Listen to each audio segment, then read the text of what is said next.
అందరికీ నమస్తే. ఈరోజు ఎంతో రుచికరమైన వంకాయ పప్పుని ఎలా చేయాలో చూద్దాం. ఈ పప్పునైతే నేను కందిపప్పుతో చేయట్లేదు, పెసరపప్పుతో చేస్తున్నాను. పెసరపప్పుతో చాలా టేస్టీగా ఉంటుంది వంకాయ పప్పు. ఇప్పుడైతే ఇది ఎలా చేయాలో చూద్దాం. దీనికోసం ఒక 4 వంకాయలు తీసుకొని ఈ విధంగా ముక్కల్లా కట్ చేసి ఉప్పు నీటిలో కొంతసేపు ఉంచుకోవాలి.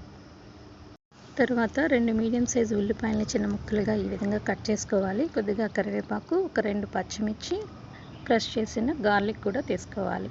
తర్వాత మనం టీ తాగుతాం కదా, ఆ గ్లాస్ తోటి పెసరపప్పు కూడా తీసుకోవాలి.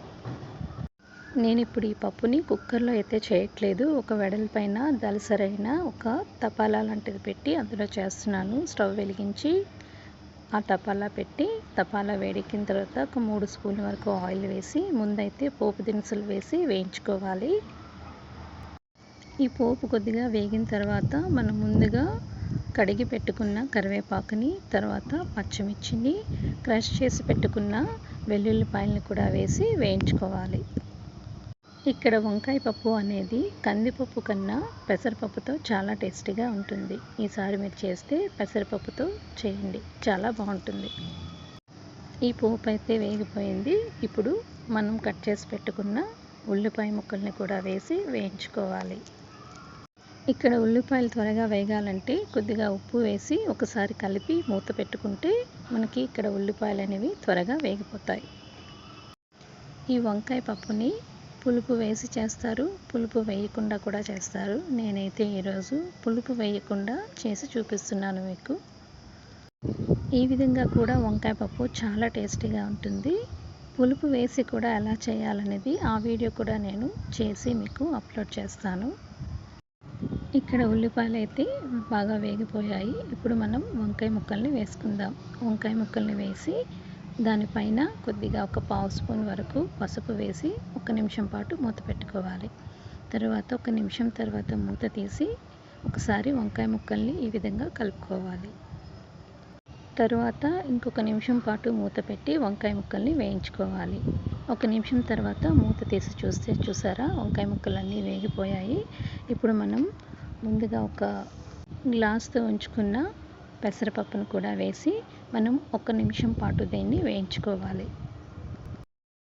ఈ విధంగా 1-2 నిమిషాల పాటు పెసరపప్పుని వేయించుకోవడం వల్ల పప్పుకి మంచి ఫ్లేవర్ అనేది వస్తుంది. చిన్న మంట మీద ఇక్కడ మనం పప్పుని వేయించుకోవాలి. పప్పు మాడకుండా జాగ్రత్తగా వేయించుకోవాలి. 1 నిమిషం తర్వాత మూత తీసి చూస్తున్నారు కదా, పప్పు బాగా వేగిపోయింది. ఇప్పుడైతే మనం కారం వేసుకోవాలి.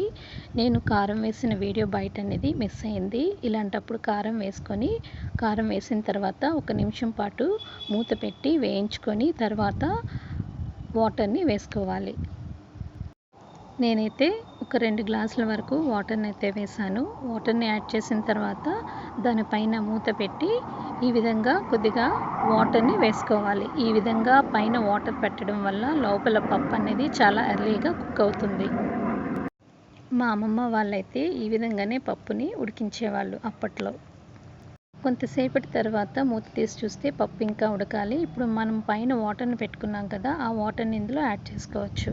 తర్వాత మళ్ళీ మూత పెట్టి ఇంకొంచెం సేపు మనం ఉడికించుకోవాలి. తర్వాత నెక్స్ట్ టైం మూత తీసి చూస్తున్నారు కదా, పప్పు అయితే ఉడికిపోయింది. ఇప్పుడు దీన్ని మనం ఒకసారి కలుపుకొని తర్వాత దీనికి సరిపడా ఉప్పుని యాడ్ చేసుకోవాలి. ఉప్పునైతే లాస్ట్లోనే యాడ్ చేసుకోవాలి, ముందు వేయకూడదు. ముందు వేస్తే పప్పు అయితే ఉడకదంటారు, అందుకని ఇప్పుడే యాడ్ చేసుకోవాలి. ఉప్పు యాడ్ చేసిన తర్వాత 1 నిమిషం పాటు ఉడికించుకొని తర్వాత స్టవ్ ఆఫ్ చేసి సర్వింగ్ బౌల్లోకి తీసుకుంటే వంకాయ పప్పు రెడీ అయిపోయింది. వేడి వేడి అన్నంలో కొద్దిగా నెయ్యి వేసి పప్పు వేసి తింటే అదిరిపోతుంది. మీరు తప్పకుండా ట్రై చేయండి. ఈ వీడియో నచ్చితే నా ఛానల్ని సబ్స్క్రైబ్ చేసి లైక్ చేసి షేర్ చేయండి. Thank you.